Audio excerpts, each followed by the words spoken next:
전해드립니다. 최근 열차 충돌 사고로 대형 인명피해가 발생한 인도에서 이번엔 건설 중이던 대형 다리의 일부가 무너졌습니다.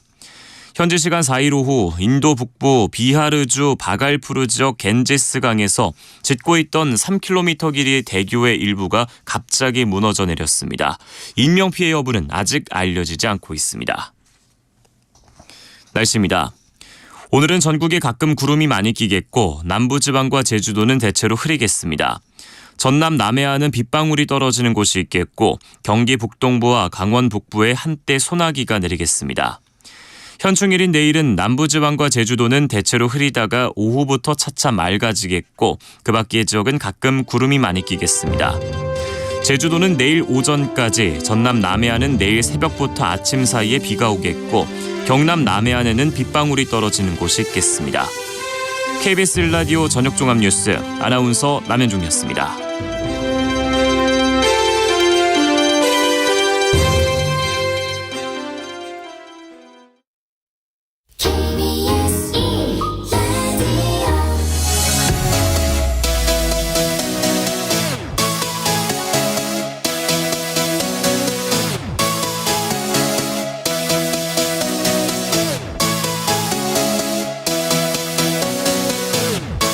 KBS 열린 토론.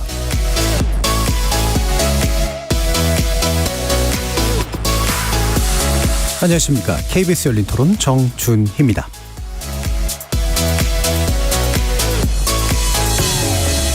KBS 열린 토론, 오늘은 정치의 재구성으로 여러분을 만납니다. 선관위 전현직 간부들의 가족 특혜 채용 의혹 논란이 확대되고 있습니다. 선관위가 이 사안과 관련된 감사원의 직무 감찰을 거부하자 여당은 노태학 위원장의 사퇴 요구와 함께 선관위와 민주당과의 공생관계까지 거론하면서 맹공을 펼치고 있는데요. 하지만 선관위는 헌법상 독립기관이자 국가기관 사이의 견제와 균형을 위해 직무 감찰을 받지 않았던 것이 헌법적 관행이라는 게 선관위 입장입니다. 관련 내용 정치의 재구성 1부에서 만나봅니다. 민주당은 혁신기구 구성을 결의한 지 3주 만에 혁신위원장을 선임하긴 했지만 당내 혁신을 위한 첫 단추가 제대로 채워지고 있는지 모르겠습니다. 외부 인사인 이래경 사단법인 다른백년 명예이사장이 위원장으로 임명됐다가 과거 발언 등을 문제 삼는 반응이 나와서 난관에 처했던 건데요. 민주당의 새 혁신위의 역할 그리고 당내에 미칠 영향들을 좀 더 전망해보는 시간 2부에서 다뤄보겠습니다. KBS 열린 토론 지금부터 시작합니다.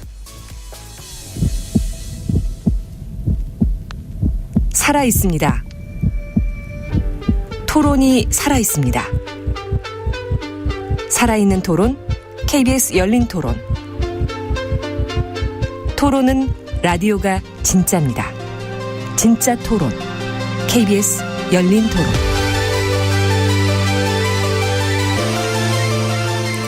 정치를 보는 색다른 시선, 정치의 재구성, 함께해 주시는 네 분의 논객 소개해드립니다.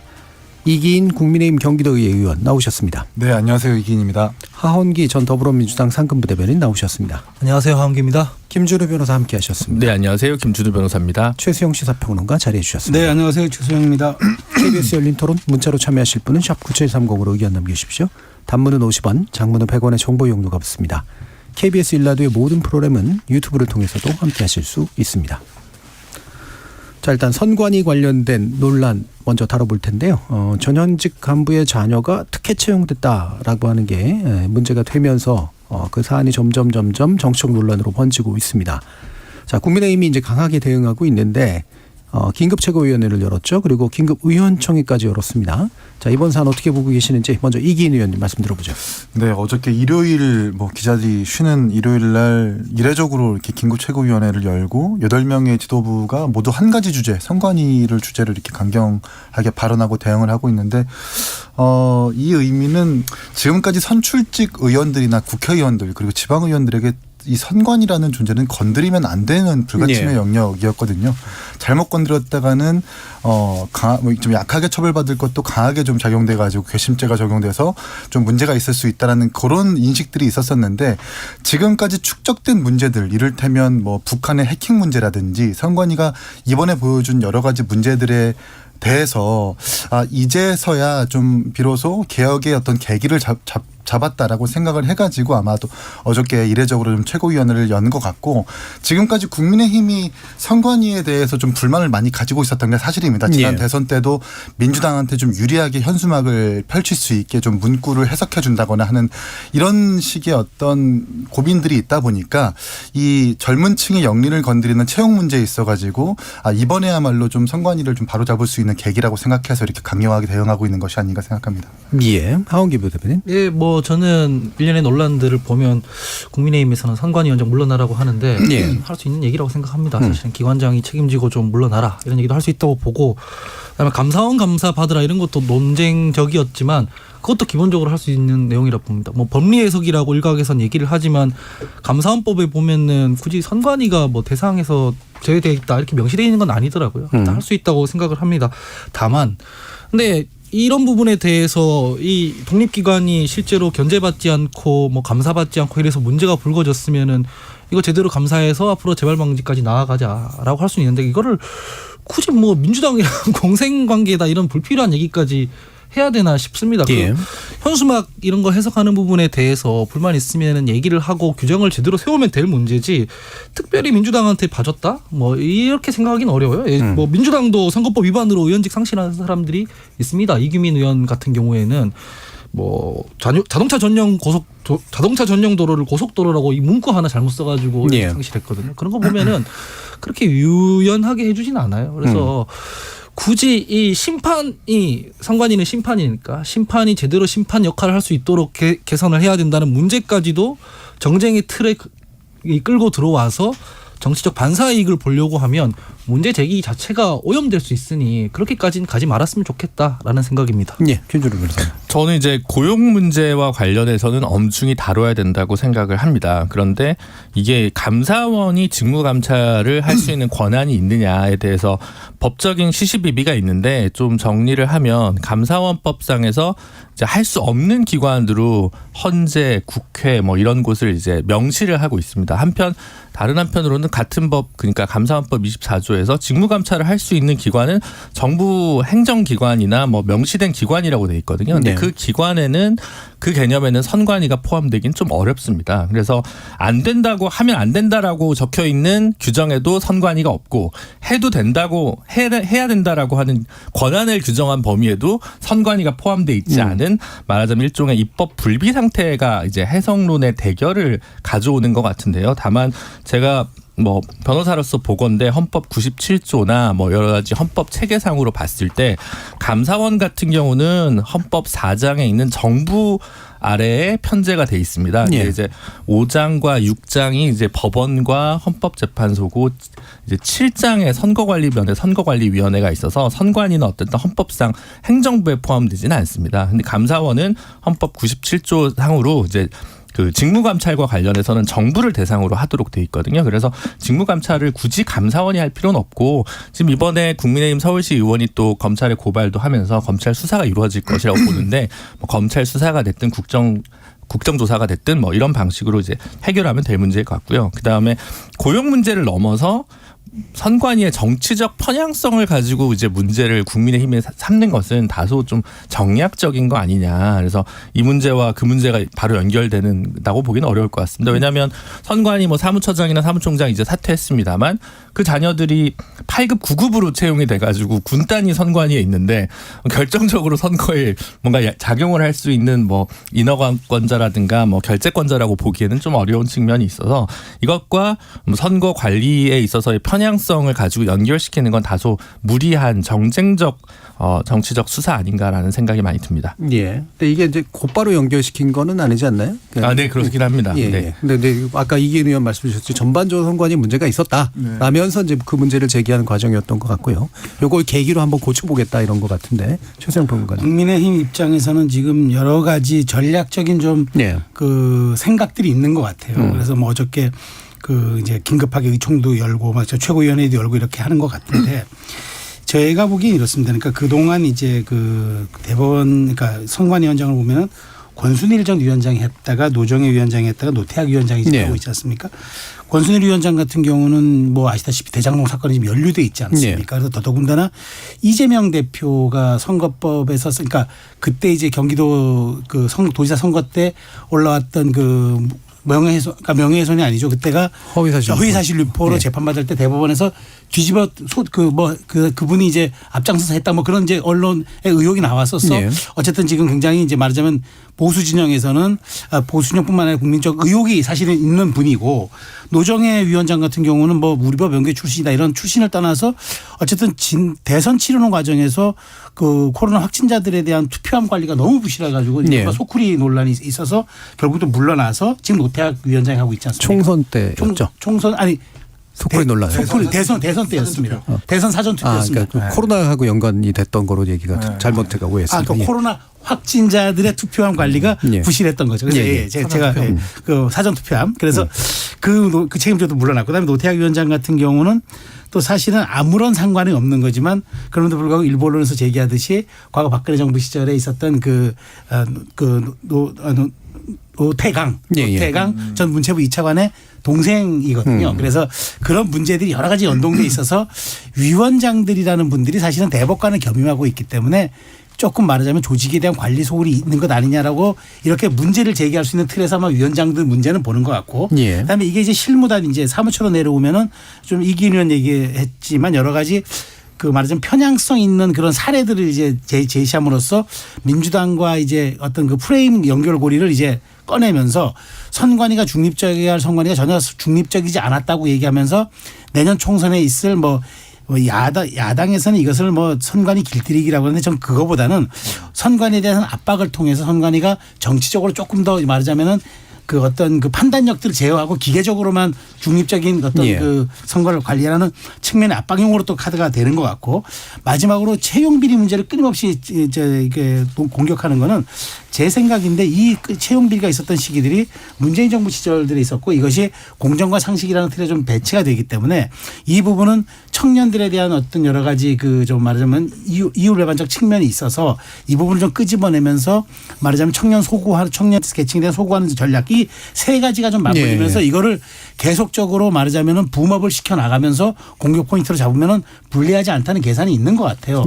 그렇지만 저는 이 세 가지는 저는 어쨌든 국민의힘 쪽에서는 문제 제기도 유효하고 동의하는데 중요한 거는 선관위가 정말 중앙선관위 선거 관리하는 기관으로서 얼만큼 앞으로도 중립적이고 독립적인 기구를 발휘하게끔 정치권이 보장해 주냐 이 문제도 이제 있기 때문에 채용 비리를 엄벌해야 된다는 얘기는 다들 동의하니까 자 그렇다면 앞으로 선관위에 지금 무용론까지 나오는 그런 상황에서 어떻게 하면 실효성 있는 중립적이고 헌법기관으로서의 관리를 할 수 있을지 그 부분도 함께 집어줘야 저는 여당이 책임 있게 할 수 있는 문제 제기라고 생각해서 이 세 가지에 대한 트랙으로서 문제 제기하는 건 좋은데 그럼에도 불구하고 더더군다나 선관위가 앞으로 어떻게 그러면 역할을 해야 되느냐. 그러면 이런 말하자면 위원장들에 대해서 정말 상근으로 할 수 있는 분들을 뽑든가 아니면 사무처의 기능은 어떻게 해야 되는지 이런 부분에 대한 논의도 야당과 함께 하자고 얘기를 해야 좀 더 설득력이 있지 않을까. 저는 그렇게 생각합니다. 그래서 결국은 이제 야당이 동의하는 그런 방식으로 뭔가 그 헌법기구인 선관위에 대한 개혁이 이루어져야 되는 거 아니냐라는 말씀까지 이제 해주셨는데 이 문제를 어떻게 해나갈 것인가라는 부분으로 연결해가지고 한번 보죠. 바로 하보 대변인 말씀 주실까요? 노태학 위원장 같은 경우에는 그 4월에 지명이 됐지만 임명은 5월 17일인가 됐잖아요. 사실은 그 지금 국민의힘에서 지적하고 있는 선거에 있어서 편향 이런 거랑 무관하다고 저는 생각합니다. 지나고 난 뒤에 임명이 됐거든요. 소쿠리 문제도 그렇고 현수막 문제도 그렇고 그래서 그 문제들을 지적하면서 지금 위원장한테 물러나라 하는 게 앞뒤가 좀 안 맞는 면이 있습니다. 아까 최수영 평론가님 말씀하셨던 것처럼 행정감사를 한다던가 국회에서 지금 국정조사 하기로 했으니까 그런 부분들에 대해서 묶어서 어떻게 제도 개선할 거냐 이런 식으로 진행을 해야 되는데 이게 너무 정치적 반사이익을 얻으려고만 하고 있는 상황이에요. 사실은 방금 말씀드렸다시피 위원장이랑 선거랑은 상관도 없는데 이 지금까지 선관위에서 해왔던 행태를 보면은 민주당이랑 공생관계 아니냐. 이 지금 이 채용 비리 같은 문제가 벌어지는 상황에서도 감사하는 부분에 대해서 이 적극적이지 않은 야당 이건 한 몸이 아니냐. 이런 식의 어떤 이미지를 만들려고 하는 거거든요. 그거는 전 별로 논의에 도움이 안 된다고 생각을 하고 무조건 이게 정쟁의 틀 안에서 다루기보다는 지금까지 있었던 그 문제 제기에 대해서 항목을 만들어서 이 규정을 세우고 기준을 만드는 문제로 나아가야 될 것 같아요. 이게 제가 아까 전에 말씀드렸던 것 중에 감사원에서는 법적 해석의 차이가 있기 때문에 뭐 안 받을 수 있다라고 얘기를 했지만 뭐 그런 분들도 있지만 이 부분에 대해서는 국민들이 별로 공감을 못할 것 같아요. 제가 생각했을 때 뭐 권익위에서만 따로 받고 이 검찰 수사로 넘어가면은 사실상 혐의가 있는 부분에 대해서만 수사를 할 수밖에 없기 때문에 이 전수조사까지 넘어가려면은 국민들이 좀 납득할 수 있는 방안으로 감사를 받고 조사를 받고 그래서 의혹을 안 남겨야 된다는 차원에서 이렇게 말씀을 드린 거고 여기 너무 나가가지고 이거를 뭐 야당이랑 엮여 있다 이렇게까지 가면은 오히려 아까 말씀하신 제도 개선까지 논의하는데 되게 큰 방해가 될 것 같다라는 생각이 듭니다. 예. 그러니까 해결 방식 어떻게 하는 게 좋을까? 일단 이제 두 가지 쟁점을 대해서 먼저 좀 얘기를 해보죠. 하나는 이런 직무감찰, 감사원에 대한 직무감찰이 결국은 돼야 되는 것이냐. 그리고 지금 이제 국회에서 국정조사하겠다고 하는데 또 민주당과 국민의힘 쪽에서는 이제 국정조사 범위나 대상에 대한 입장이 좀 다르잖아요. 이기인 의원님 말씀 한번 먼저 드릴게요. 일단은 뭐 제가 법조인은 아니지만 감사원법을 보니까 직무감찰을 할 수 있는 근거는 약하기는 합니다. 네. 그런데 이제 문제가 되는 건 오늘 뭐 단독 보도도 이어졌는데 선관위에서 이 의뢰한 용역이 있어요. 그게 이제 감사원 직무감찰에 대한 위헌성 검토 보고에서 네. 그 결과를 제가 보니까 기본적으로 감사원이 직무감찰을 하는 것은 제한적이어야 한다고 밝히지만 인사상의 문제가 있어서는 그것은 부당한 간섭이 아니다. 위헌적인 요소가 아니다라고 이 선관위에서 의뢰한 용역의 결과 보고서가 있거든요. 네. 그리고 오늘 또 보도도 이어졌다시피 선관위 내부에서도 이렇게 좀 일부 수용해야 되는 거 아니냐라는 좀 얘기가 좀 나오고 있는 것 같고요. 그래서 아마도 이런 국민적인 여론을 지금 잘 파악하고 있는지 선관위에 조금 온도가 좀 바뀌고 있다라는 점에서 좀 감사원에 대한 어떤 직무 감찰 그리고 어떻게 받아야 되는지를 좀 논의해야 될 필요가 있을 것 같고 사실 지금 선관위가 자정작용을 잃은 것은 사실입니다. 네. 네, 어떠한 견제도 받지 못하고 있고 그리고 아까도 제가 말씀드린 보고서에서 이 감사원의 직무감찰을 제한되는 것에 대한 주장이 설득력이 있으려면 선관위가 자체적으로 하는 직무감찰이나 감사가 좀 더 강화되어야 한다고 얘기를 하는데 근데 국회에서 지금 제출받은 그 2017년부터 2021년까지 이 선관위에서 직무감찰하거나 징계한 현황을 보면 좀 아주 솜방망이 처벌이라고 얘기할 수가 있는 것들이 많아요. 공중 밀집 장소에서 성폭력 혐의 받은 4급 직원한테 그냥 경고만 주거나 특수절도하거나 공연 음란죄를 일으킨 사람한테 감봉 또는 견책을 하거나 성매매 알선을 일으킨 사람한테 견책하는 정도. 지금 선관위 내부에서는 자정작용 없이 그냥 자기들끼리 알아서 끝내는 식의 어떤 이런 징계가 좀 만연해 있거든요. 이런 부분들부터 좀 근본적으로 좀 뜯어 고칠 수 있는 제도를 마련하거나 그런 대안을 좀 마련해야 되지 않을까라고 생각을 합니다. 네. 그 제도는 어떻게 마련할 수 있을까요? 근데 저는 이제 감사원 제 개인적인 생각으로는 감사원에서 직무감찰을 했으면 좋겠는데 근거가 없다고 인정하는 것이 전주혜 의원님이 감사원에서 직무감찰을 받아야 된다는 법안을 지금 발의해 놓은 상태예요. 네, 그래서 이런 것부터 빨리 통과를 같이 국회에서 시켜야 네. 좀 외부적인 견제가 가능하지 네. 않을까요? 감사원법을 일단 바꾸는 데서 시작을 한다. 예. 네. 김준우 변호사님. 그렇습니다. 그 감사원법 개정 없이 직무감찰을 수용하는 거는 저는 이제 법조인으로서 이거는 맞지 않은 것 같고 나머지 이후에 그러면 그와 관련된 모든 처분이 무효가 될 가능성이 좀 있습니다. 그래서 애써 뭘 해놓고 무용하게 되면 문제가 되니까 다른 방안을 이제 현실적으로 좀 찾아야 된다는 생각이 들고요. 두 번째로 선관위가 상임위 이제 상임위원 한 명밖에 없고 위원장도 대법관이 겸임하고 있는 이제 구조인데 이걸 좀 바꿀 필요가 있다는 생각이 좀 들긴 하는데 굉장히 또 많은 논란을 향해 이제 치달을 것 같다는 생각이 많이 듭니다. 그러면 이때 선관위원장을 누가 하느냐 그리고 누가 임명하느냐라는 것과 관련해서 지금은 법상으로는 없는데 의례적으로 이제 위원들 사이에 호선을 하도록만 되어 있고 관례적으로 대법관 1인이 선관위원으로 취임해서 그 해당 위원이 위원장을 하는 구조로 돼 있지 않습니까? 예. 그러다 보니까 지금 사실 노태학 대법관 사퇴하라는 요구도 그다지 타격감이 없습니다. 어차피 다른 대법관으로 김명수 원장이 이제 지명하면 되는 거니까. 그래서 만약에 이제 그리고 또 정치적 중립성 논란 관련해서 그럼 또 더 많은 그 뭐랄까 파당이나 이런 것들이 생길 우려가 있기 때문에 아마 지금 여나 야가 일방적으로 혹은 대통령이 추천하는 자가 선관위원장 되는 부분에서는 격렬한 또 반발을 초래할 가능성이 되게 클 것 같습니다. 그러니까 저는 이제 관리의 측면에서 위원장도 상임으로 두는 방안은 고려할 수 있다고 생각하는데 네. 그러면 그 추천권자가 기본적으로는 뭐 대법원장이 된다거나 아니면 여야 합의에 의해서만 가능하다든가 뭐 이런 경우의 수를 좀 고려를 해야 되지 않을까라는 생각이 좀 많이 들고요. 그리고 이제 사실은 뭐 지역 선관위에서 그 개별 해석을 한 부분도 좀 그렇습니다. 그러니까 지역 선관위원장도 모두 현직 법관들이 하고 있습니다. 예. 군 단위의 위원장들도 전부 현직 판사들이 하고 있는데 이걸 그렇다고 전부 상임직으로 하기에는 비용 대비 효과가 의문스럽고 오히려 전반적인 선거 관리의 이제 판단에 있어서의 퀄리티도 좀 낮아질 개연성이 있기 때문에 요 논의 부분은 조금 신중하게 접근해야 될 필요가 있지 않을까 싶습니다. 예. 그러니까 사실상 형식상으로는 사법부의 연관기관에 거의 가깝잖아요. 선관위는. 네, 그렇습니다. 그런데 예. 실제로는 이제 그 사무처장이나 뭐 사무국장인가요? 사무총장. 총장, 예. 이런 분들이 이제 현실적으로 거의 모든 것들을 한다라고 이제. 그래서 제가 알고 좀 있는데. 알아보니까 네. 그 하위직 공무원은 사무처장이 위임 정결을 하고요.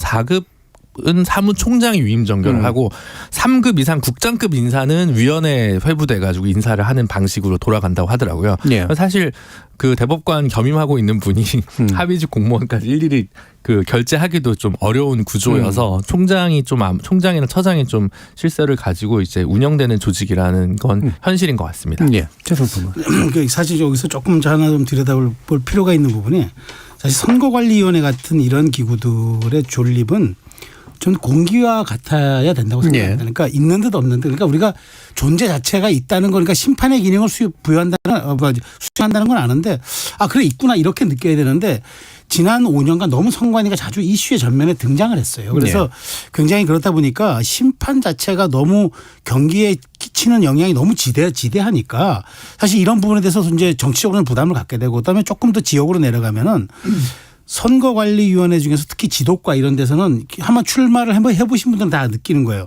굉장히 영향력이 커요. 예. 모두 다 거기에다 문의해가지고 다 해야 되고 그다음에 심지어 거기서 이제 선관위에서 뭐 검찰에다가 수사를 해야 한다. 거의 뭐 그런 당선됐다 하더라도 의원직 떨어지는 건 그건 기정사실화 되는 걸로 봐야 돼요. 그러니까 말하자면 지역 같은 데서도 굉장히 여기에 대해서 서로 불편한 관계를 유지하지 않으려고 굉장히 좀 피해가는 경향들이 있어요. 그러다 보니까 그런 외부의 어떤 제재를 공식적으로 잘 받지도 않고 하다 보니까 이렇게 지금 현상이 왔어요. 저는 뭐 선거가 있으면은 선거관리위원회 그 말하자면 업무와 이런 것들이 많은데 실제 또 선거가 없으면은 선거관리위원회가 그렇게 또 활동을 할 수 있는 말하자면 여건과 그런 뭐 지금 그 현실들이 또 안 돼요. 그래서 저는 약간 이런 것들 좀 구분해 가지고 사무처의 역할이라든가 선관위의 이제 구성 여부 이런 것에 대해서도 그럼 이렇게 문제가 됐을 때 그냥 하나의 원포인트로 핀셋으로 그냥 그러고 채용 비리 하나만 들여다보자 할 것이 아니라 선관위 무용론이 나오는 경우도 있고 또 선관위가 제가 아까 말씀드린 것처럼 공기와 같아야 되는데 너무 많은 것들에 대해서 이제 이렇게 드러나서 이렇게 오히려 그 어떤 문제를 제기하는 경우들도 너무 많아서 이런 부분까지도 그렇다면 정치권이 한번 이렇게 좋은 말하자면 채용 비리로 전 국민이 관심사 가질 때 여기 이 문제를 한번 들여다봐야지 이게 정권이 바뀐다고 여야가 바뀐다고 이 문제를 유불리 차원에서 저는 접근해서 저는 안 된다고 보거든요. 특히나 이 선거관리위원회를 왜 헌법기관으로 둬야 했는지 우리가 그런 정신도 한번 봐야 될 것 같아서 저는 이번 기회에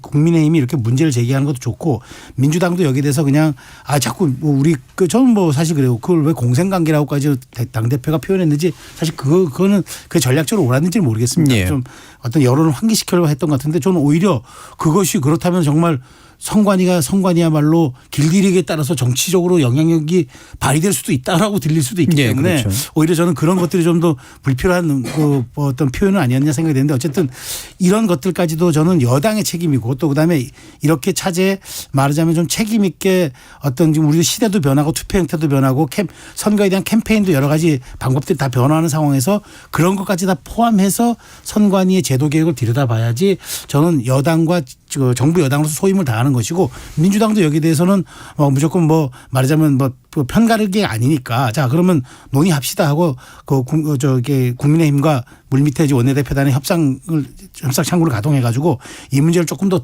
구체적인 공론화를 시켜서 제도 개혁까지 가는 게 저는 맞다고 보고 그렇게 해야 앞으로 어떤 식의 선관위의 그 문제가 나오더라도 여야가 다른 목소리를 내지 않을 수 있는 그런 계기를 이번 기회에 한번 저는 고민해봤으면 좋겠습니다. 예. 제가 아까 얘기한 것 중에 좀 정정할 게 있는데요. 그 5급은 사무총장이고 4급은 상임위원이 정리하는데 제가 처장 총장으로 제가 중간에 헷갈렸는데 예. 그거 정정하고 그 지금 최수영 평론가님 말씀하신 부분은 이제 굉장히 타당한데 이게 되게 재밌는 게 최근에 그러니까 작년 올해 거치면서 헌법재판소에서 공직선거법상 표현의 자유를 억압하고 있다고 판단해서 헌법 불합치한 사항들이 몇 가지가 있는데 네. 지금 국회 정개특위에서 논의를 하고 있거든요. 근데 이렇게 다 풀어주면 어떡하냐라고 국회의원들이 또 얘기를 하고 있어요. 사실은 선관위는 기본적으로 다 풀어주면 본인들이 업무 부담이 줍니다. 그래서 가급적이면 말은 풀고 돈은 조인다. 이게 사실 선관위가 계속 내고 있는 공직선거법 개정 방향이거든요. 근데 오히려 국회의원들이 이거는 곤란하지라고 하고 있는 지금 이율배반적인 태도를 지금 보이고 있는 게 예. 최근에도 국회 그 속기록에서 좀 확인할 수 있는 부분이거든요. 그래서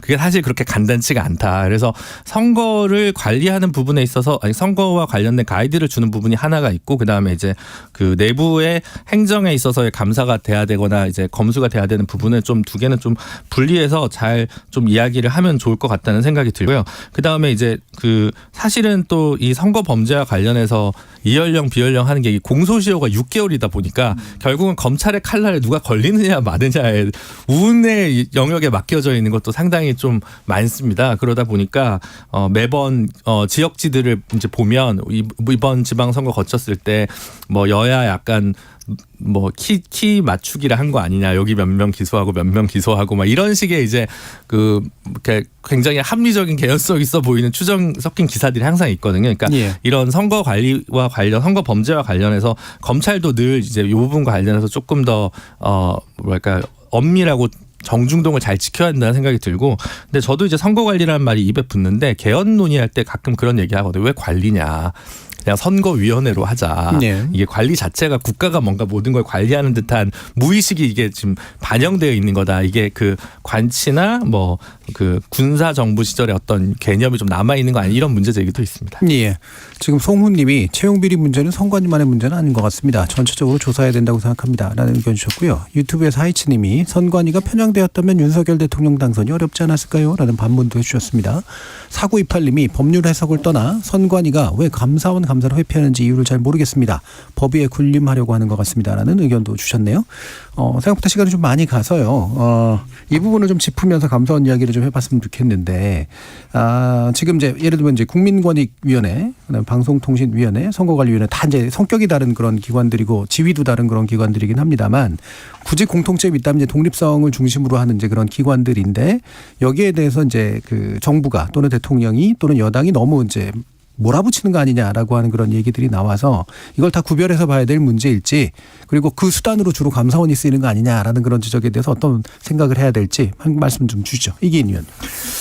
너무 어려운 부분이고요. 국민권익위원회는 국민권익위원회대로 선거관리위원회는 선거관리위원회대로 역할이 있는데 일단 뭐 면직 처분도 그렇고 조금 성급해 보이기는 합니다. 네. 2달의 임기를 조금 기다려서 알아서 이렇게 자연스럽게 교체가 되는 것을 좀 두고 지켜볼 수도 있는 건데 굳이 이제 이 기소됐다는 이유만으로 이렇게 면직 처분한 것은 좀 다소 무리가 아닌가라는 생각을 좀 하게 됐었습니다. 예. 그렇습니다. 최성평 의원. 예, 저도 사실 이 얘기를 하면 좀 불편한 진실 같은데 사실은 이게 다 그 임기가 보장된 분들이기도 한데 또 이게 그러다 보니까 새 정부 출범 이후에 엇박자가 난 또 기관들이기도 합니다. 그런데 이 공통적으로 이 기관들이 이제 뭐 방송통신 정책이라든가 그다음에 이제 뭐 국민권익이니까 사실 부패와 이제 국민권익이 이제 다 부패 방지와 국민권익이 다 동시에 가 있는 이제 기구기도 하고 그다음에 사실 이제 뭐 선관위는 좀 별도의 문제인데 이제 이러다 보니까 그러니까 오해를 살 수도 있는 거죠. 혹시나 이제 뭐 흔히 얘기하는 뭐 찍어내기나 불편함 때문에 이런 거 아니냐는데 저는 이런 점에서는 여야가 같이 한번 그 공의 얘기한 게 있잖아요. 앞으로 그래서 제가 법안이 발의된 것도 아는데 그래서 이제 그 선출직 그러니까 공공기관장들 포함해서 이제 이런 분들까지는 제가 어쩔지 모르겠습니다만은 어쨌든 새 정부의 출범과 임기를 맞추는 게 좋겠다라고 하는 것들 그래서 공공기관장까지도 문제가 됐었는데 근데 그건 좀 별개로 보다 하더라도 사실 이제 이 방송통신위원장 같은 경우는 이제 임기가 2달밖에 사실 남지 않은 부분들이 있고 그다음에 또 지금 뭐 법적인 절차가 진행되고 있는 것도 있지만 그리고 이제 선관위원장은 또 이제 별도의 또 문제이긴 한데 대법관이 사법관 출신이니까 별도의 문제긴 한데 그럼에도 불구하고 선거 관리라는 또 아주 예민한 부분이 여기에 좀 포함되어 있는 거고 그다음에 국민권익위원회 같은 경우에는 말하자면 또 이 그 과거에 있었던 이제 말하자면 추미애 장관 때 있었던 네. 여러 가지 조사들에 대해서 부실 때문에 있었던 거 아니냐고 또 기관장에 대해서 감사인데 이게 또 불문인데 불문이냐 아니면 기관 경고냐 가지고 또 맞부딪힌 이런 상황이 되다 보니까 사실 많은 분들이 여기에 대해서 좀 의아해하실 것도 전 된다고 봅니다. 그래서 제가 보기에는 어쨌든 저는 분명하게 원칙적으로 임기제 기관장들은 임기가 보장되는 게 맞습니다. 그래야 저는 임기제의 그 취지에 그건 부응하는 거니까. 그런데 다만 여기에 대해서 어떤 위법적인 측면이 있거나 이런 점이 있다 그러면 법적인 절차를 분명히 밟아서 그것은 이제 소명이 돼야 되겠지만 그렇지만 저는 어쨌든 지금 이 무리하게 조금 말하자면 이런 그 권력 기관장들 혹은 인허가 기관장들에 대해서 압박으로 비치는 것은 제가 보기에 총선이 10개월밖에 남지 않았기 때문에 이 부분도 양당 모두 전략적으로 특히나 여당 입장에서는 좀 작용할 수 있는 여지가 있지 않을까라는 제 개인적인 생각을 해보게 됩니다. 김준호 변호사. 네, 그래서 좀 상당히 우려가 되는데 이게 이제 그 제가 지난 시간에도 이제 그럼 이제 외교의 시대가 끝났으면 앞으로 하반기에 무엇을 가지고 국정 운영을 할 거냐라고 하는데 뭔가 반대편 진영을 주조해서 이제 그거에 대한 공격으로 지금 하반기를 끌고 가려고 아닌가라는 강한 의심이 드는 게 이제 지금 오늘 또 국정기획수석이 민간단체 보조금 얘기 가지고 때렸고요. 그다음에 지금 법원에서 새로 대법관 임명하는 과정에서 2명 정도에 대해서는 거부권을 행사할 거다라는 얘기가 또 TV조선에 보도가 됐습니다. 그러면 이게 방송통신위원회, 법원, 선거관리위원회, 뭐 비영리 민간단체 뭐 이런 식으로 계속 이제 뭔가 뒤흔들면서 이제 뭐 진보 보수든 뭐 1당과 2당 사이든 이렇게 자꾸 전선을 가르면서 그걸 가지고 디딤돌 삼아서 국정 운영의 어떤 원동력을 삼고 총선을 향해 달려가는 게 아닌가라는 생각이 좀 해서 상당히 좀 우려가 많이 되고요. 오히려 지금 필요한 어떤 민생 개혁 입법 과제에 대해서 이야기를 내놓기보다는 이런 식의 얘기들을 계속하는 부분에 있어서 강한 우려가 듣고 음모론을 꺼내고 싶지 않은데 이 대법관 얘기까지 나오면서 저는 약간 이런 생각을 굳히게 되는 부분이 좀 있긴 합니다. 국민의힘에서 스스로 정당성을 좀 상실하는 방향으로 얘기를 하고 있다고 생각을 하는데 독립기관들이라고 하면 독립기관 흔들지 마라라고 했을 때는 외압에 의하지 말고 중립성을 지키라는 거지 뭐 견제받지 않아도 된다 이런 건 아니잖아요. 그래서 채용비리 같은 거 터졌을 때 이걸 어떻게 감시하고 견제할 것이냐를 논하는 건 괜찮은데 이게 정치적으로 한 발 더 나가면은 오히려 정당성을 상실한다라고 말씀드린 이유가 예를 하나 들면 민주당에서 검찰 수사 들어가면 걸핏하면은 뭐 검찰 독재 정부의 뭐 야당 탄압이다 이렇게 얘기하지만 섞여 있거든요. 이를테면 이재명 대표 건에 대해서는 증거가 안 나오고 있기 때문에 이건 무리한 수사다라고 할 수 있지만 돈봉투 건에 대해서는 명확하게 녹음 파일이 나왔으니까 그렇게 얘기하면 국민들이 납득 못한단 말이죠. 이렇게 분리해서 얘기를 해야 되는데 뭉뚱그려서 그냥 다 검찰이 하는 건 검찰권 남용이다 하면 자기가 탄압이라고 주장하는 것까지도 이 논리적 어떤 정당성을 상실하게 되는 결과가 나올 수 있다. 이 얘기를 왜 드리냐면 선관위 채용비리 관련해서 이렇게 말씀하시는 거에 대해서는 제가 동의가 되는데 방통위원장 면직에 대해서는 제가 봤을 땐 진짜 탄압이 맞거든요. 기소만으로 이걸 뭐 면직을 시킨다 싶으면은 지금 뭐 김관진 국방혁신위 민간위원 같은 경우도 지금 대법원에서 지금 재판 받기 전인데 직무 연관성이 있거든요. 댓글 조작 사건이 걸려있기 때문에. 근데 임명했단 말이죠. 김태호 뭐 국가안보실 1차장 같은 경우에도 제가 알기로 작년 10월 말에 군사기밀보호법 위반 혐의 이런 걸로 이제 유죄가 나왔었는데도 그냥 사면 받는 거잖아요. 이게 앞뒤가 안 맞는 거기 때문에 한상혁 방통위원장 면직에 대해서는 이건 되게 이상하다. 이건 탄압으로 볼 수밖에 없다라는 것이고 권익위원장 같은 경우에도 감사원에서 감사위원회에서 뭐 불문에 붙이기로 했다고 의결을 했지 않습니까? 그러면은 그걸 수용을 해야 하는데 다시 뭐 사무총장이 나와서 그게 아니라는 식으로 다시 얘기하면서 이 감사 결과를 흩뜨리려고 얘기한다든가 이런 것들은 다 세분하게 해서 봐야 되는데 그렇지 않는 부분이 있는 것 같고 그래서 지금 역설적으로 선관위에 관련해서도 사람들이 봤을 때 감사원에 대해서는 왜 아무 말도 안 하냐. 그 방통위에 한 걸 보면은 저것도 야당 탄압의 성격이 있다라고 국민들이 생각할 수밖에 없기 때문에 국민의힘에서도 이 얘기를 할 때는 다른 기관들에 대해서 잘못된 부분들에 대해서 지적을 하면서 가야 이게 합리적인 문제 제기처럼 보이지 그런 부분들이 너무 부족한 경향은 있어 보인다라고 생각됩니다. 그럼 남은 시간 동안 이제 이게 약간 좀 섣부른 토론이 될 수는 있겠습니다만 짧게만 언급하고 다음번에 아마 좀 더 자세히 얘기할 수 있지 않을까 싶은데요. 지금 되게 서둘러서 여당이 지금 대통령 쪽에서는 방통위원장 신임으로 이동관 기존 특보, 지금 원래 특보였죠.를 임명할 것으로 이제 한이 알려져 있습니다. 그런데 이제 학폭 논란이 또 꽤 있어서 여러 번 이제 나왔다가 들어갔다가 했던 인사로 알고 있는데 게다가 이제 또 지금 야당 쪽이나 이런 데서는 예전에 이제 MB 시절에 있었던 일 때문에 이제 문제를 삼을 수밖에 없는 그런 상태인 거죠. 그러면 여기에 대한 간단한 총평들을 한번 부탁드려 볼까요, 최성평 의원? 네, 뭐 사실 어느 정부가 되든 방송통신위원장은 대통령과 가까운 사람이 이제까지 관행처럼 돼 있었습니다. 다만 이제 전문가냐 비전문가의 좀 차이는 있었고 그러다 보니까 뭐 사실 박근혜 정부 때 같은 경우에는 이제 좀 판사 출신이 방송통신위원장 한 적도 있었고 그래서 이번에도 뭐 검사 출신 의원이 많이 이런 얘기가 있었는데 결국 이제 뭐 임명은 되지 않았습니다만 이제 거의 뭐 이제 곧 발표될 걸로 이제 생각이 되는데 자, 뭐 그렇다면 저는 이제 이동관 전 수석이죠. 전 수석 같은 경우에는 사실 이제 언론인 출신으로 홍보수석도 했고 그다음에 제가 3년 반 동안인가 이제 MB 정부 시절에서 언론 정책을 담당해서 어떤 방송통신까지는 모르겠습니다만 미디어라든가 언론 전반에 걸친 이해도는 매우 높은 분이고 또 대통령께 이런 부분을 자문해 왔기 때문에 어떤 말하자면 대통령과의 원보이스라든가 코드라든가 이런 것들은 맞을 거예요. 다만 이제 중요한 거는 이게 이제 방송통신 제가 좀 전에 말씀드렸지만 방송통신위원회 이 자체가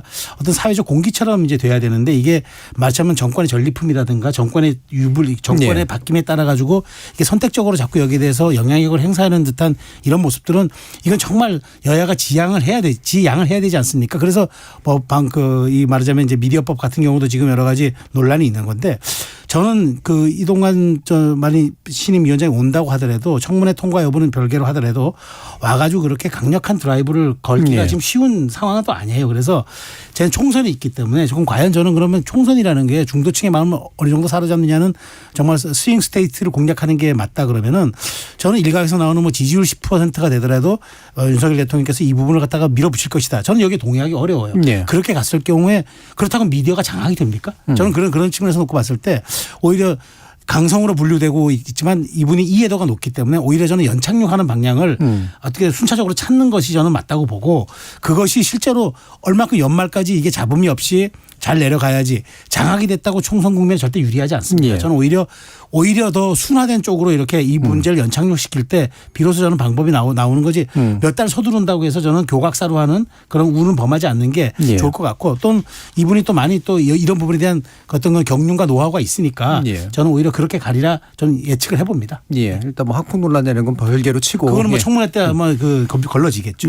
뭐 대통령 의중을 잘 받들 나름대로 전문성 있는 인사인 건 맞는데 혹시라도 그게 이제 강하게 밀어붙이기가 되면 오히려 역효과가 날 테니까 잘 고려할 거로 본다.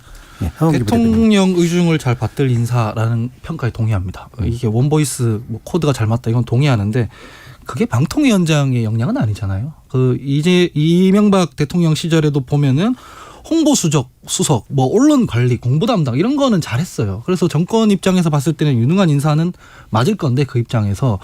근데 최소한 중립성을 지켜야 하는 방통위원장으로는 문제 제기를 할 수밖에 없는 거거든요. 그래서 지금 다른 독립기관들 문제도 걸려 있고 아까 앞서 말씀드렸다시피 한상혁 위원장 면직 관련해서도 문제 제기가 되고 있는데 이런 분이 지금 방통위원장으로 지명을 하면 사람들이 봤을 때는 중립성을 최소한 지키기 위한 최소한의 노력도 안 하는구나 라거나 이게 보니까 중립성이나 직무 연관 문제가 아니라 결국 독립기관들에 대해서 자기 편 들어주길 바랬구나 라고 생각할 수밖에 없지 않겠습니까? 그 학폭 논란은 별개로 치고요. 그래서 제가 봤을 때는 이거 청문회에서 통과가 될지 안 될지 잘 모르겠지만 두 번 받아야 되잖아요. 예. 심지어는. 그래서 이런 분은 지명을 철회하는 게 좀 맞지 않나 싶습니다. 예, 지금. 사실 방송통신위원회 초대위원장 제외하고는 약간 대통령과 거리가 아주 가깝지는 않은 분들이 주로 많이 되는 경향이 없지는 않았는데 또 국민의힘 쪽에서는 예를 들면 한선혁 위원장 처음 할 때 이제 특정 시민단체 출신이라고 되게 편향성 문제 삼았었잖아요. 어떻게 대답이 나올지가 궁금합니다. 아직 이기는. 지명된 건 아니잖아요. 예. 네, 이제 보도를 통해서 이렇게 거론된다 정도인데 예. 이제 지난 1년 동안 대통령실에서 이 1년 동안의 낮은 지지율을 왜 무슨 어떤 이유에서 이렇게 작용하느냐고 물어봤을 때 두 가지 이유를 들었습니다. 거야의 발목 잡기 그리고 불리한 언론 환경 때문이다. 네네.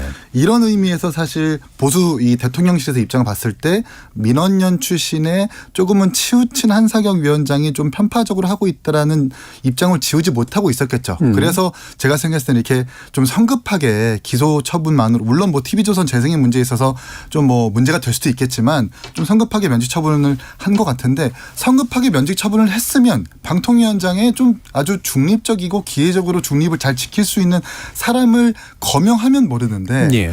다시 MB 시절에 대변인을 했었던 사람을 거명한다는 것은 우리가 지금까지 문재인 정부나 이전 정부를 탓하거나 언론 환경을 얘기할 때 했었던 비판의 잣대를 우리가 스스로 무너뜨리는 거 아닌가라는 생각을 하게 됩니다. 예. 김준우 변호사님. 이기는 의원께서 제가 할 말을 다 가져가가지고 방송 분량이 안 나와요. 예. 그럼 이것으로 마치도록 하겠습니다. 제가 좋은 말은 아닌 것 같은데.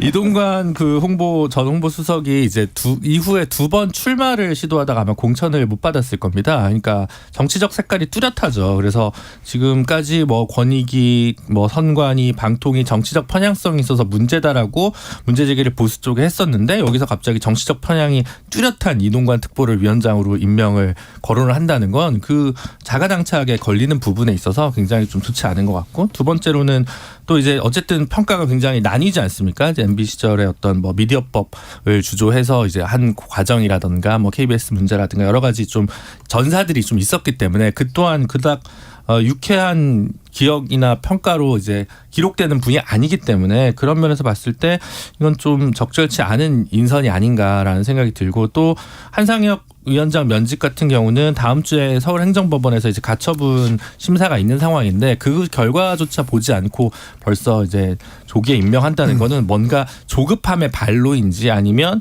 학폭 문제 때문에 한번 거론을 해보고 이 여론을 추이를 보기 위해서 그래서 플랜 B를 살펴보기 위한 어떤 작전인지 뭐 이런 생각까지 좀 듭니다. 예, 설마 버리는 패를 예, 새로운 음모론이 나왔습니다. 예, 자 다음에 또 다음 주에 아마 또 얘기가 되지 않을까 싶어서요. 일단 이 부분까지 정리를 하고요. 이어지는 2부에서 또 각 당의 상황 구체적으로 살펴보도록 하겠습니다. 여러분은 지금 KBS 열린 토론과 함께하고 계십니다. 토론은 치열해도 판단은 냉정하게. 복잡한 세상을 바꾸는 첫걸음은 의외로 단순할지도 모릅니다. 평일 저녁 7시 20분 당신을 바꾸는 질문 KBS 열린 토론 정준희입니다. KBS 열린 토론 정치의 재구성 김준우 변호사, 하홍기 전 더불어민주당 상근부 대변인, 이기인 국민의힘 경기도의회 의원, 최수영 시사평론가 이렇게 네 분이 함께하고 있는데요. 자, 민주당이 이제 혁신기구를 만들기로 했고 또 위원장까지 임명을 했는데 이래경 사단법인 다른백년 명예이사장이었죠. 근데 이제 이게 과거 논란 발언이 이제 문제가 되면서 이제 9시간 만에 이제 사퇴를 하는 스스로 물러나는 그런 방식으로 이어졌습니다. 상당히 급박하게 좀 진행이 됐는데요. 일단 하원기 부대변인 말씀 먼저 좀 들어볼게요. 그래서 제가 듣기로는 이분이 사람 자체는 좋은 사람이라고 해요. 자기가 뭐 중소기업 대표할 때 거액을 막 뭐 사회에 환원한다거나 퇴직하고도 뭐 한 20억 되는 돈을 막 기부한다거나 이런 활동을 해온 분이라서 시민사회 자체에서는 되게 신망이 두터웠던 분이다라고 들었고요. 근데 정치는 좋은 사람이 하는 게 아니잖아요. 뭐 착한 사람 이런 사람이 하는 게 아니라 실제 문제를 해결할 수 있는 뭐 비전과 보관이 있는 분이 해야 되는데 이 발언들을 들어보면 민주당이 지금 그간 빠져왔던 수렁에서 건져 올릴 수 있는 혁신안을 내기에는 좀 부적절한 인사였다라고 생각을 합니다. 뭐 천안함 발언도 그렇지만 뭐 우크라이나 전쟁 문제도 그렇고 이런 부분들이 이제 대표적으로 민주당이 변화된 시대에 맞추지 않고 옛날 이런 표현 좀 진짜 제가 좀 그렇긴 하지만 운동권들 80년대 그 관성에 갇혀 있는 그런 발언을 잘못했다가 이제 두들겨 맞는 사례가 많았는데 똑같이 이제 반복될 가능성이 높기 때문에 혁신위원장으로서는 적절치 않았다라는 얘기가 당 내에서도 많이 나왔습니다. 그럼에도 불구하고 저는 한 며칠은 좀 두고 보지 않을까 생각했어요. 왜냐하면 과거 발언만으로 이렇게 얘기하는 거는 부적절하고 왜 그런 얘기를 했는지 혹은 지금은 생각이 좀 바뀌었는지부터 시작해서 과거엔 이렇게 생각했지만 민주당을 혁신하기 위해는 이런 비전을 갖고 있다. 이런 걸 총체적으로 평가해야 된다고 생각을 하는데 그냥 자연인일 때 썼던 SNS 발언 몇 개로 너무 두들겨 맞더라고요. 네, 뭐 그래서 이런 얘기들을 준비해서 왔는데 오는 길에 사임을 해서 민주당이 좀 더 어려운 처지에 놓였다. 이제 또 좋은 분을 찾아야 하는데 이런 경우가 한번 정치권에서 있고 나면은 찾기가 더 어려워지지 않습니까? 보통 안 하려고 하시니까 그래서 걱정입니다. 걱정이에요. 자, 일단 이제 원래 이제 임명되었던 이 분의 이제 그 개인적인 소견이 나온 페이스북에 아마 올렸던 것 같은데요. 이게 정쟁이 돼서 유감스럽다. 한국 사회 현재 처한 상황을 압축하는 사건이라는 게 개인적인 소견인데 이런 사견이 이제 논란이 지속되면서 공당의 민주당의 부담이 갖는 사안이 돼버렸기에 스스로 사임하고자 한다라는 그런 의견을 이제 밝힌 바 있습니다. 자, 그러면 최수영 평론가님 말씀 들어볼까요? 저는 지금 뭐 오히려 좀 빠른 정리가 좀 맞았다고 봐요. 왜냐하면 지금 사실 민주당이 겪고 있는 위기가 뭐 얼핏 보기에는 이제 뭐 돈봉투 사건으로 발화되었고 뭐 김남국 코인 사건으로 발화된 것처럼 보이지만 실제 본질은 그게 아니거든요. 이제 정말 대선 이후부터 세 가지의 위기. 그러니까 민주당이 뭐 도대체 어떤 정당이냐는 정체성의 위기. 두 번째가 도대체 민주당을 이끌어가는 리더십의 정체는 뭐냐. 리더십의 얘기. 세 번째가 정말 지금 민주당을 지지하는 기반은 정확히 어디냐. 지지 기반의 위기거든요. 이 지지 기반의 위기에는 팬덤 정치도 포함되어 있는 거고.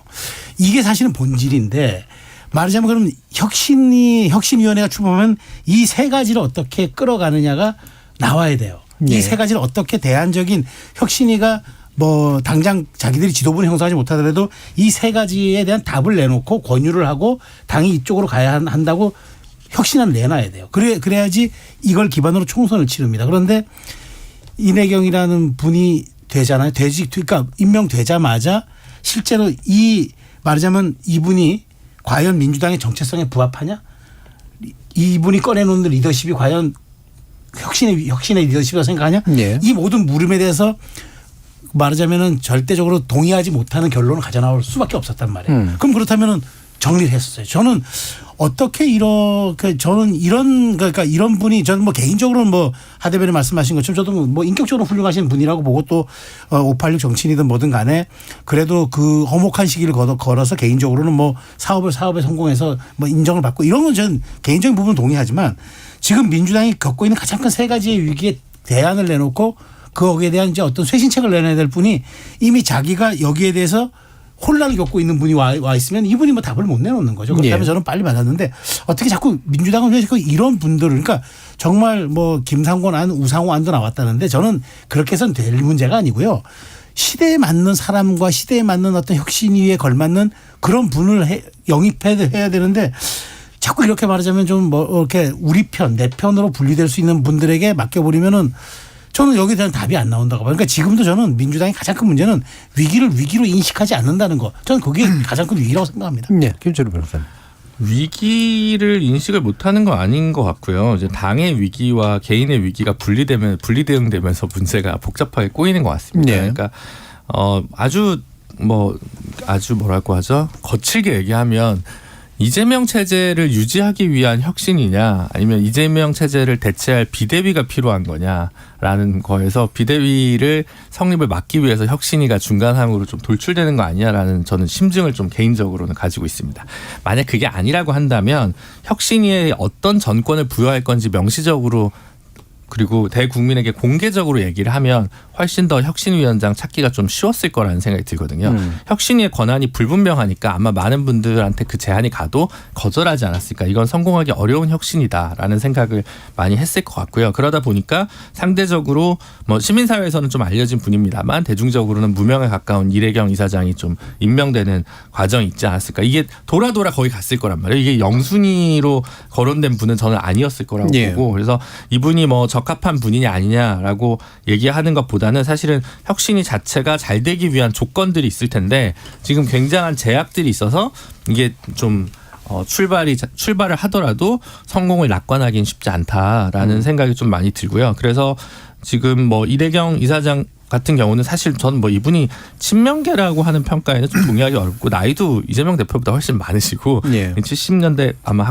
초반 학번인가 아마 그쯤 되실 것 같은데 그냥 이제 뭐 본인 나름의 생각을 이제 우국을 가진 이제 생각을 가지신 분인데 어떤 면에서 보면 사상의 혁신을 좀 이루지 못한 부분이 이제 지적이 된 거고 그런 상황에서 혁신위를 맡기에는 부적합한 인사인 건 맞는 것 같거든요. 그러니까 그렇잖아요. 뭐 여러 가지 뭐 운동권 586 뭐 이런 얘기하는데 이분은 이제 그거보다는 윗세대고 근데 이제 그때는 맞고 지금은 틀릴 수 있는 거지 않습니까? 그러면 혁신이 이제 갱신이 돼야 되는데 모든 사상이라는 게 갱신에 실패하면 그게 뭐 후락하거나 쇠락할 수 있다고 생각하기 때문에 뭐 이제 그때를 무조건 다 부정할 건 아니지만 어쨌든 지금 이제 이런 체계로는 좀 이런 사고 체계 최근 몇 년간 쓰셨던 글 중에는 조금 혁신에 미달하는 부분이 국민분도표에 분명히 있는 것 같고요. 그래서 앞으로도 지금 혁신위를 진심으로 민주당에서 성공시키려면 혁신위가 갖고 있는 권한이 뭐다라는 걸 당대표가 먼저 밝히는 게 급선무가 아닌가 싶습니다. 예, 이기대원.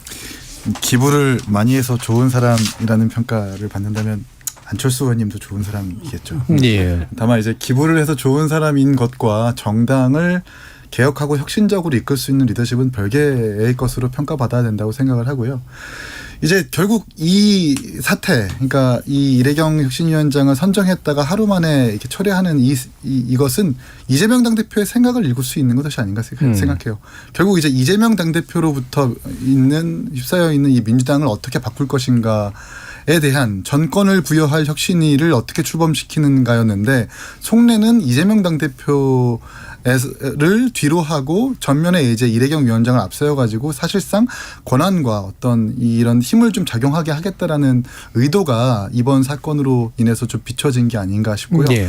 친명이 아니라는 평가도 있지만 제 성남에서부터 이분이 어떻게 이 시민단체와 활동했는지를 제가 잘 몇 번 봤거든요.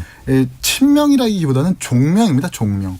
이재명을 정말 추앙하고 이재명 당대표를 이 당대표의 어떤 가치나 이런 사고를 상당히 좀 옹호하는 식의 사람이고 심지어 이분이 몸담았었던 단체가 이재명 시장의 가장 주력이었던 시민주치의제 정책을 어떻게 펼쳐나갈지에 대한 연구 영역을 9천만 원짜리를 이렇게 수의계약으로 받은 뭐 이런 사람이기도 해요. 그런 의미에서 봤을 때 이런 사람이 자기는 친명이 아니라고 하지만 혁신위원장으로 들어섰을 때 결국 이재명 당대표의 어떤 영역과 범위를 넓히는 것에만 사실 국한되는 활동을 했을 것이지 뭐 이재명에 대해서도 아주 뭐 엄격한 잣대를 들이대가지고 민주당을 바꿀 수 있는 뭐 이런 어떤 용기나 소신은 없었을 것이라고 저는 보고 결국 이 사태를 통해서 이재명 당대표가 혁신이 정말 당에 대한 혁신은 생각이 없고 다가오는 총선까지 자기의 어떤 지위를 유지하려는 의도가 국민들께 보여지지 않았나 생각합니다. 예. 자, 그러면 요거는 짧게만 한번 언급해 주셨으면 좋겠는데 황기부 대변인께 먼저 좀 질문을 좀 드릴게요. 왜 내부 검토가 안 이루어졌었나? 그러니까 이를테면 이런 거잖아요. 지금 정권은 부여한다고 해놨는데 새로운 혁신위 위원장 딱 들어서면 이 사람이 친명일까 비명일까 이걸로 이제 이미 답이 남아있는 듯한 식으로 자꾸 논의가 진행될 것 같은 느낌이 들거든요. 이걸 피할 방법이 있을까요? 피할 방법이 있죠. 방금 이기인 의원님 말씀하신 거에 본질이 있는데 민주당이 혁신을 지금 하라고 요구하는 이유가 뭐냐면 지도부가 잘 못해서 그래요. 지도부가 잘하고 있으면 왜 혁신을 해야 됩니까? 사실 혁신기구 띄울 필요가 없죠. 지도부에서 잘하면 됩니다. 그런데 그 혁신기구 띄우는데 혁신의 대상 중에는 지도부도 있단 말이에요. 지도부가 잘 못하니까. 그런데 그걸 지도부에서 정하면은 납득하기가 어려워지죠. 그러니까 이런 거를 정할 때 당 내에서 누가 뭐 3배수 이상 추천을 해서 누가 추천해서 올리면 지도부에서 그냥 수용하고 이런 방식으로 하면 불만 가질 일이 별로 없죠. 그 왜 선거할 때도 보면은 결국 선거까지 안 가겠습니다. 지난 비대위원장이 누구였냐면 우상호 의원이었는데 불만이 없었어요, 사람들이. 그게 최대 공약수였거든요. 개파 논쟁 이런 게 없는 잘할 거다 이렇게 됐거든요. 그렇게 되려면은 지도부에서 이게 선택해서 되는 게 아니라 따로 뭐 혁신기구를 띄우거나 뭐 개파별로 한 명씩 들어와서 논쟁을 해보고 토론도 해보고 해서 추천을 하고 뭐 당대표가 선택을 하는 구조로 간다든가 이미 국가 단위에는 그런 거 많잖아요. 특검도 있고. 예. 그렇게 됐을 때는 문제가 없을 텐데 지도부에서 그냥 은밀하게 뚝딱 해가지고 보안 지켜가지고 하다가 발표하면 이런 일이 발생하는 거죠. 그래서 예. 지금 할 때 전권을 준다라고 했을 때는 선택할 때부터 이미 그 뭐 따로 당에 있는 이 구성을 좀 해서 누구를 추천할지 그 뭐 이 영입위원장 같은 거 만들 때도 그런 거 많이 하잖아요. 예. 그래서 과거의 전례에 비춰서 좀 내려놓는 모습을 보이는 게 좋아 보인다라고 생각합니다. 예. 지도부가. 예, 그럼 약간씩 개별식으로 이제 저 질문을 조금씩 드리면서 이동해 갈 텐데, 그러면 이기인 의원님, 혁신위가 이제 전권을 갖는다라고 하는 게 지금 서영교 이제 최고위원 같은 경우는 이건 공천으로는 해당하지 않는다, 혁신에만 해당한다라고 얘기를 하잖아요. 네. 경험, 그러니까 기존에 이제 국민의힘도 약간 운영해본 경험이 있으시니까 어느 정도가 이제 권한의 필요성이라고 보세요? 서영교 의원님의 개인적인 주장 같고요. 예. 사실 사례가 있죠. 민주당도 바꿔본 이력이 있고 국민의힘도 바꿔본 이력이 있는 김종인 위원장 같은 경우에는 네. 개파 논란이 없었지 않습니까? 뭐 이준석 대표는 본인이 이제 김종인 위원장을 많이 따른다고 하는데 그럼에도 불구하고 뭐 이준석 개라든지 뭐 김기현 개라든지 아니면 뭐 문재인 전 대통령 개라든지 하는 그 개파 논란이 없었던 이유는 성역 없이 모든 지도부에 대해서 비판할 수 있고, 그리고 전권이라고 하는 것은 공천부터 정치인의 어떤 정치 생명을 좌지우지할 수 있는 모든 권한들을 네. 다룰 수 있는 권한이기 때문에 이런 것들이 보장되어야 혁신이 또는 비대위라고 할 수 있지, 뭐 공천은 빼고 전권을 부여한다라고 하는 건 국민들 보시기에 너무 납득하기도 어렵고 궁색한 것이 아닌가 생각합니다. 예, 이건 혁신이 경험을 가지신 김수리 변호사께 한 번 더 질문해 볼게요. 네, 실패한 혁신위원을 해본 김준입니다. 저는 그 지난 총선 끝나고 정의당 혁신위원을 한 적이 있었는데 이게 총선이 끝나고 하다 보니까 할 수 있는 것들이 되게 많지 않았고, 두 번째는 그 당시에 혁신위 활동을 종료하고 나서 바로 당대표 선거가 있어서 결론은 결국 당대표 선거의 결론으로 좀 치환이 되는 과정이 있어서 예. 혁신 안들이나 이런 것들이 좀 상당히 무력화라고는 무기력해진 측면이 좀 있었습니다. 근데 이제 다들 그러더라고요. 왜 하냐. 공천을 관여 없는 혁신위는 실제로 우리 정당 문화에서 약간 사치품이 될 수 있다, 이런 예. 얘기들을 되게 많이 하시는 것 같아요. 근데 특히 내년 총선이 다가온 상황에서 혁신위가 공천 룰과 관련된 전권을 부여받지 않는 한 힘을 받기 어려울 거라는 생각이 들고, 두 번째로 하은기 부대변인이 아까 개파 논란 없는 사람 이런 얘기를 하는데, 당내에서의 소통 능력과 교감 능력도 상당히 중요하지만 국민적으로 봤을 때 이 사람을 위원장으로 했을 때 주는 어떤 파급 효과도 분명히 있어야 된다고 네. 생각합니다. 그러니까 예를 들면 역시 하은기 부대변인이 모셨던 분이지만, 예를 들어 유인태 전 국회 사무총장님이 비대위원장이 딱 된다고 하면 사람들이 이런 생각이 들 수도 있고, 아니면 이낙연 전 총리를 비대위원장으로 세운다, 예를 들면 혁신위원장으로 세운다, 아니면 김부겸 전 총리나 이런 분을 세운다고 하면 뭔가 변화의 신호가 오는가라는 생각을 좀 할 수 있을 것 같은데,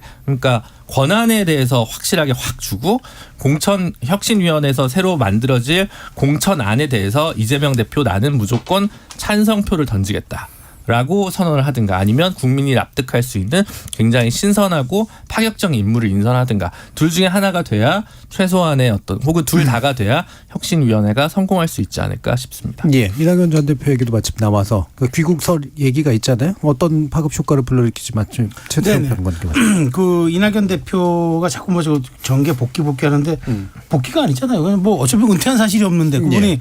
잠깐 이제 휴지기를 가지려고 이제 떠났을 뿐이고, 이재명의 시간을 위해서 잠깐 빠져준 거고, 저는 그런 점에서 놓고 보면 이낙연 대표의 전 대표의 귀국은 저는 필연적으로 민주당 내에서 뭐랄까 혁신의 논쟁도 더 불러일으키지만 균열도 좀 가속화시킬 수 있다. 네. 뭐 그건 현실적인 거죠.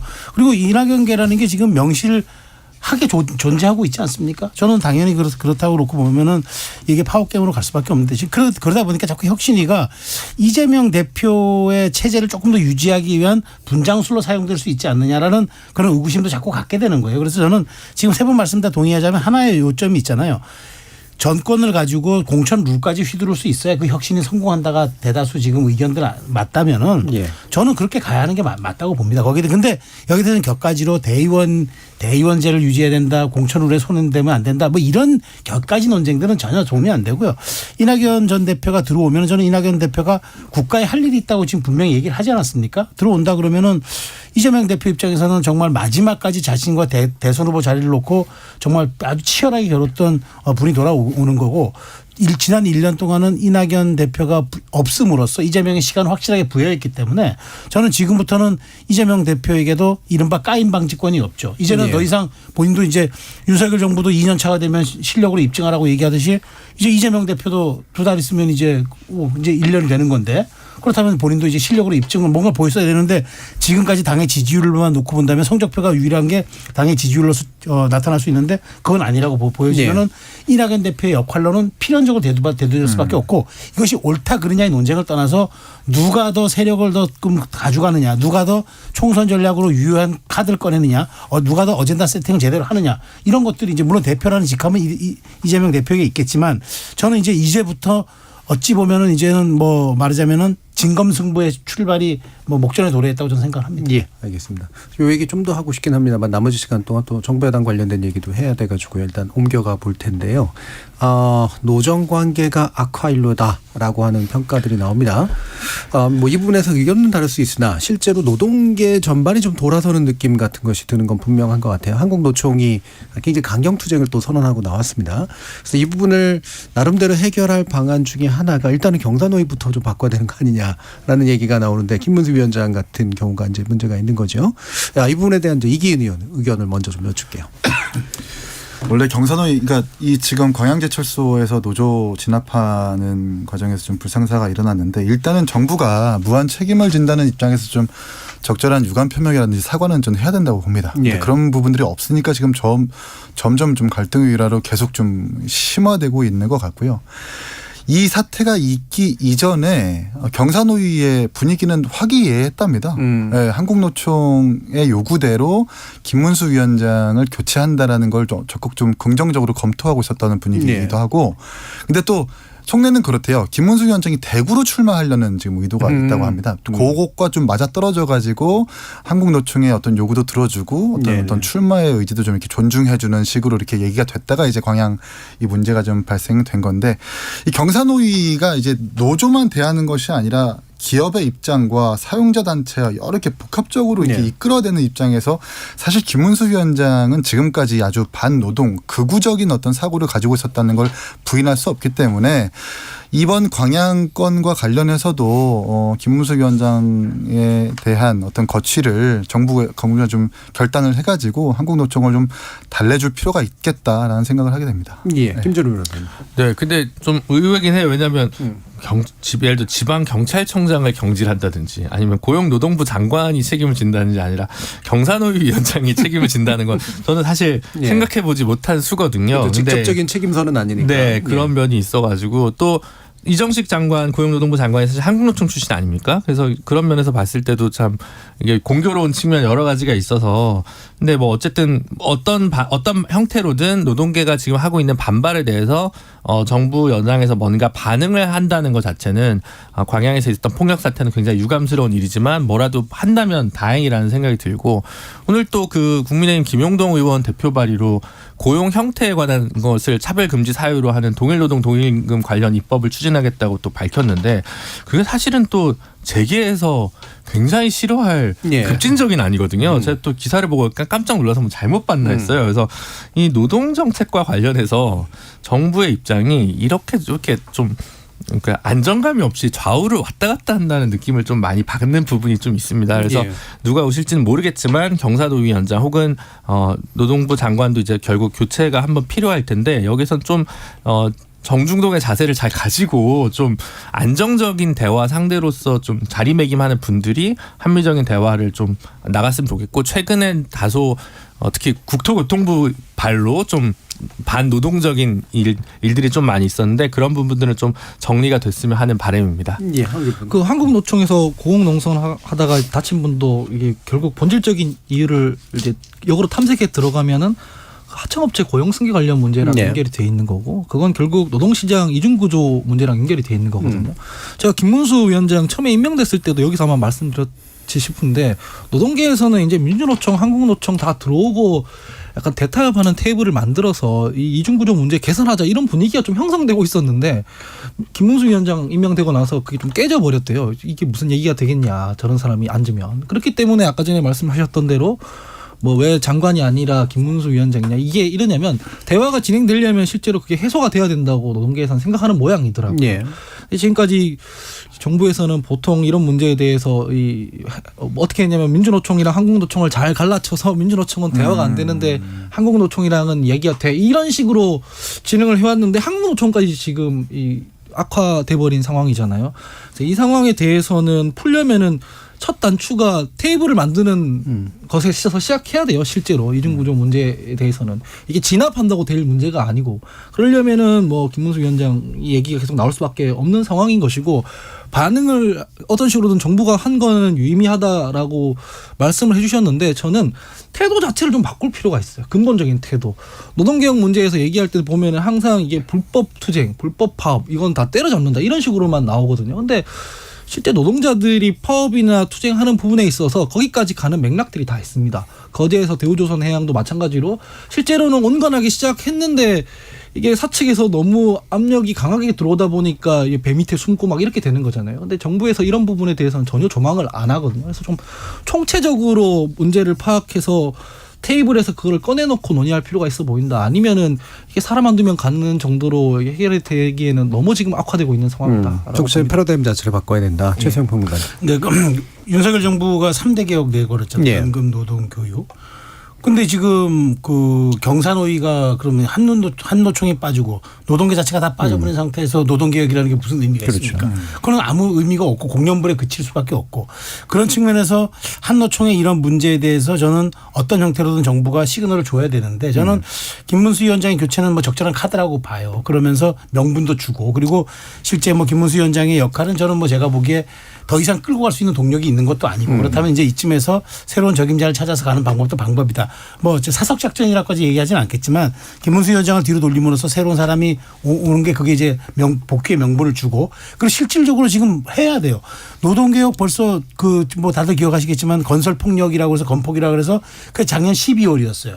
벌써 6개월이 지났습니다. 예. 그렇게 하면은 뭔가 노동개혁의 단초가 열릴 것으로 봤는데 진전된 건 전혀 없어요. 그래서 지금 뭐 동일임금 동일노동 저도 깜짝 놀랐어요. 사실 저는 아침에 조간 보면서 이게 국힘이 발의했나로 봤는데 네. 이거 굉장히 예민한 법안이거든요. 그렇죠. 이게 네. 그리고 디테일로 들어가면 이거 엄청나게 복잡한 법안이에요. 그래서 네.